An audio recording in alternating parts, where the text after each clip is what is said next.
mayambu ahanamuktada ikok lonna taram nukjari hauji amuk tabirasi akhona hana thajaramba warida leblakho imangshida taramanga suba tangka handakti nukti numit khudingi wari hapjarage leple jararoi haujik tabirasi leblakho imangshida taramanga suba tangka Romina wakanya manungaitana nanawbi maneda harami ine nanawbi laitrabada aina thabak torubagi karib kanagani aigi thaba asisu mana wana honabiramani mana senbi chungbiramani hojikti thabak haidole adabu aina thabak torubagi aina thabak khalabig nungaibada kadaino adabu aroibo aina handaki tha asimadi ai mabu thigani karigumba handaki tha asik manungda aina mabu phangdaba tarbati ine aise ngasiga tebang palasida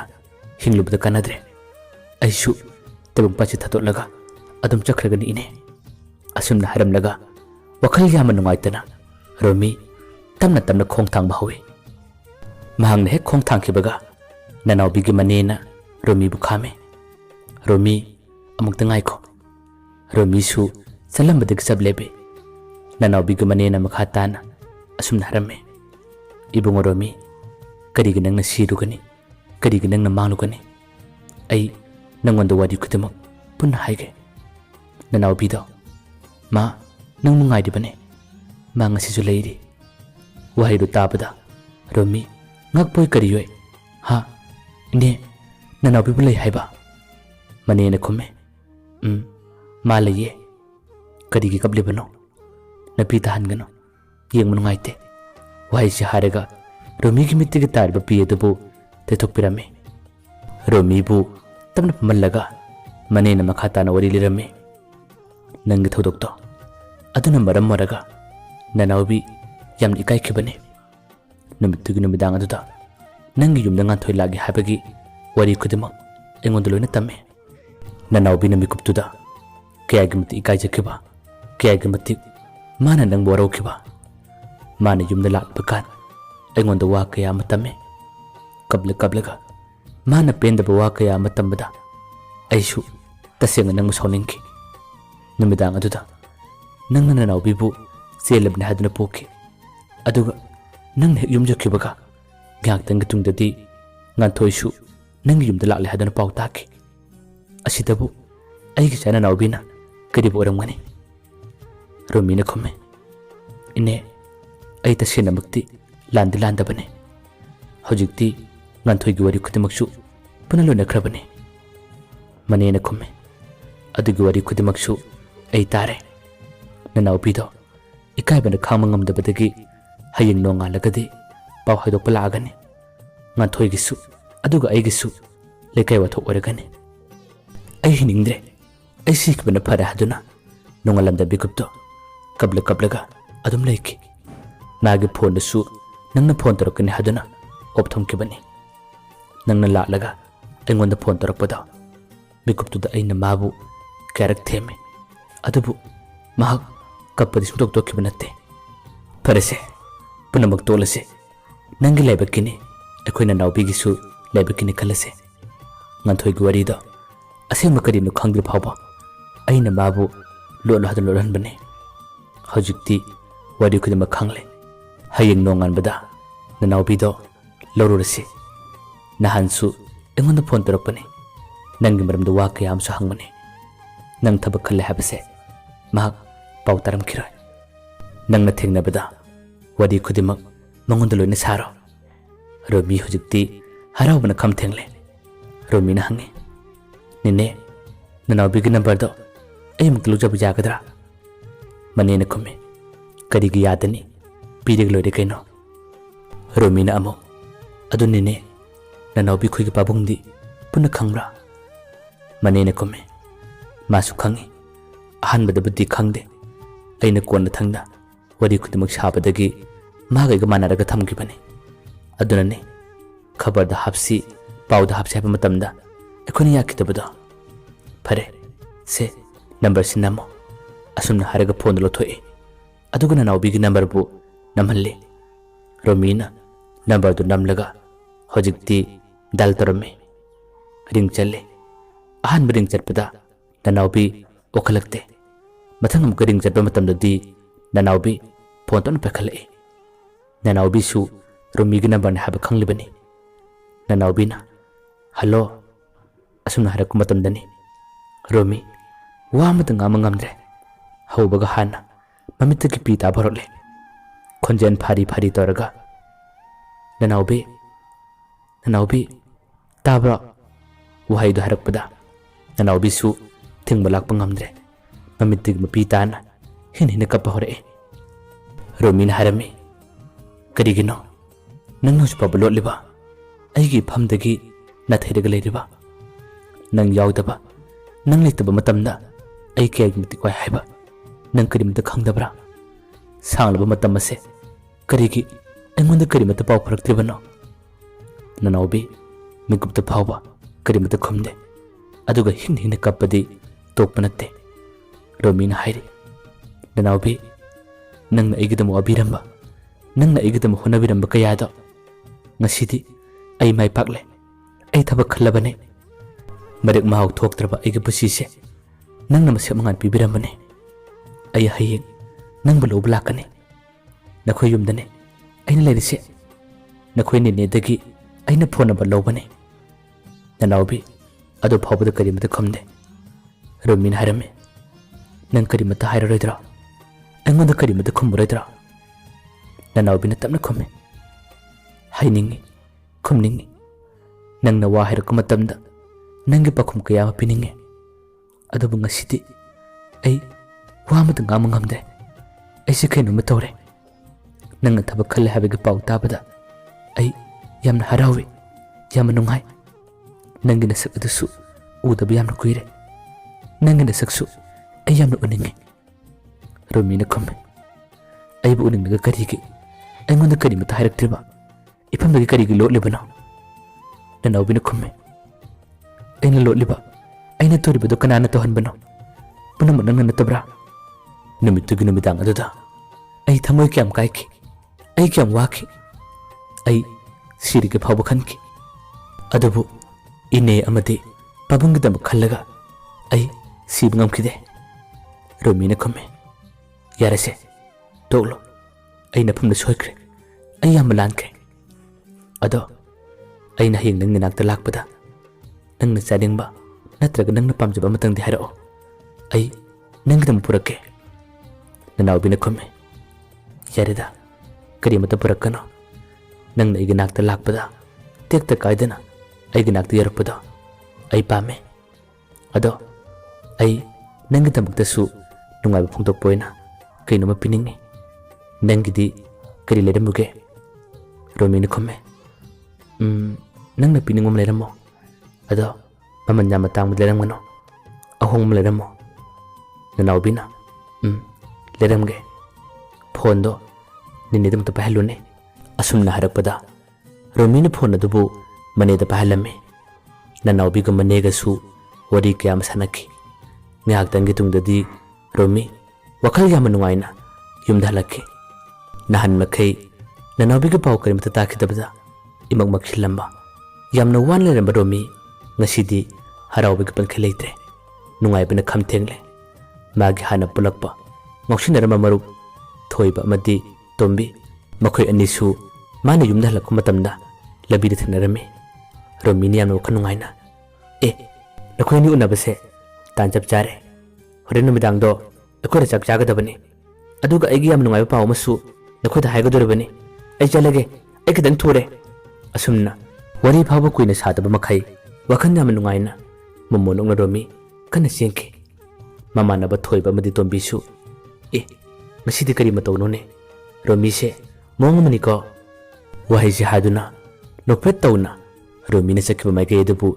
ꯌꯦꯡꯍꯧꯏ ꯃꯇꯝ ꯈꯔ ꯑꯃꯗꯤ ꯔꯣꯃꯤ ꯏꯃꯛ ꯃꯛꯁꯤꯟꯕ ꯋꯥꯈꯜ ꯅꯨꯡꯉꯥꯏꯇꯕ ꯀꯌꯥ ꯑꯃꯅ ꯌꯣꯝꯃꯨꯔꯕꯅꯤ ꯉꯁꯤꯒꯤ ꯃꯇꯧ ꯑꯁꯤꯗꯤ ꯇꯁꯦꯡꯅ ꯑꯉꯛꯄꯅꯤ ꯔꯣꯃꯤ ꯍꯧꯖꯤꯛ ꯐꯥꯎꯕ ꯌꯨꯝ ꯌꯧꯔꯛꯇ꯭ꯔꯤ ꯃꯈꯣꯏ ꯊꯣꯡꯒꯥꯟ ꯃꯌꯥꯕꯨꯗꯤ ꯌꯧꯔꯛꯂꯦ ꯊꯣꯡꯒꯥꯟ ꯃꯌꯥ ꯌꯧꯔꯛꯄ ꯃꯇꯝꯗꯁꯨ ꯗꯨꯀꯥꯟꯗꯒꯤ ꯑꯆꯥꯄꯣꯠ ꯀꯌꯥ ꯑꯃ ꯂꯩꯔꯒ ꯄꯨꯁꯤꯜꯂꯛꯏ ꯑꯆꯥꯄꯣꯠ ꯑꯗꯨꯁꯨ ꯐꯅꯌꯥꯝꯅ ꯌꯥꯝꯃꯤ ꯂꯩꯔꯛꯀ ꯊꯦꯡꯅꯕ ꯑꯉꯥꯡ ꯃꯆꯥ ꯈꯪꯗꯦ ꯃꯧ ꯅꯍꯥ ꯈꯪꯗꯦ ꯑꯍꯜ ꯈꯪꯗꯦ थेंनब खुदिंगी अचाबसिंग अदो पुन्ना येलम्मे पिरम्मे माना ngasi हराउरिबा माना ngasi नुंगाइबा मतौ असे अमुक्ता फाबु उद्रे थेंनद्रे असुमना सुम पिरमलग चलकपदुना हजिक्ति युम यौरबा कांदसु माकी मचनुपीदो उबदा इचन अस ngasi wakan khunungai amni khangra ai ngasi di anu pele ai ngasi di anu harawe isan asumna harakpada isan kumi tamo kedarage tamo ngasi harawa se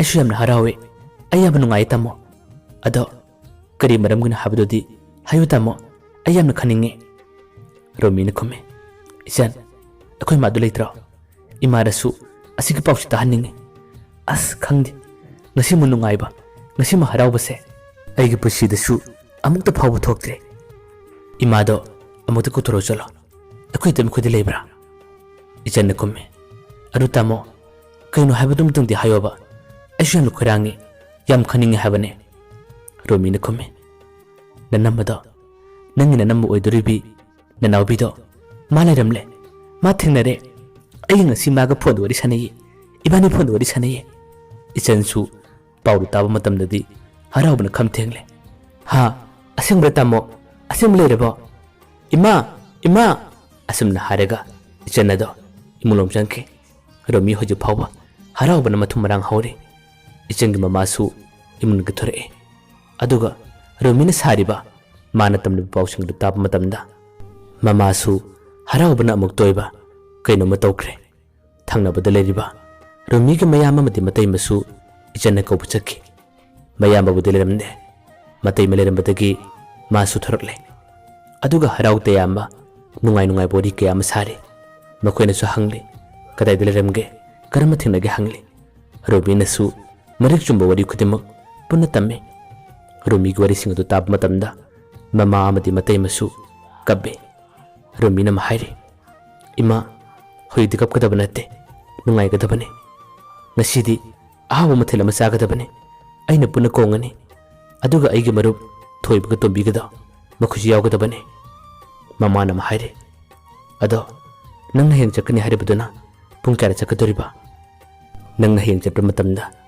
imana piba puchai amani tangdi imaudo mangonda pibirama matai manasu komme romi nangna chalabadi aina su mangonda kariguma khara piningi asisu mangonda pibiramuko रोमी ने खुमे पुन्ना piggy तैमा मागी मचनुपी ने खुमे तमो इनमदो ऐसु यामना उनिंगे माबु उदब मतम यामना कुइरे हयेंग तमोना चपदा अइना पिरकपने हदुना पोसै अमनि दंगसु तमोना इनमदा पिबियो रोमीना मागी मचनुपीगी मकोकता तमना थिबिर खरामे करिगी पीदनी एगी नुक्सिजबी इचन्ना पीबा बोटपु अइना करिगी पीरोय मतौ असुमना मखोय युमगी मी खुदिमक पुन्ना हराउरमी नुंगाइरमी नुमितुगी नुमिदांग अदुसु अहाव मथेल अमा थोंगदुना मखोय पुन्ना सारे रोमी का हाना पुलम्बा मागी मरुप थोइबगा तोबिगसु यावरे थोइबगा तोबिगसु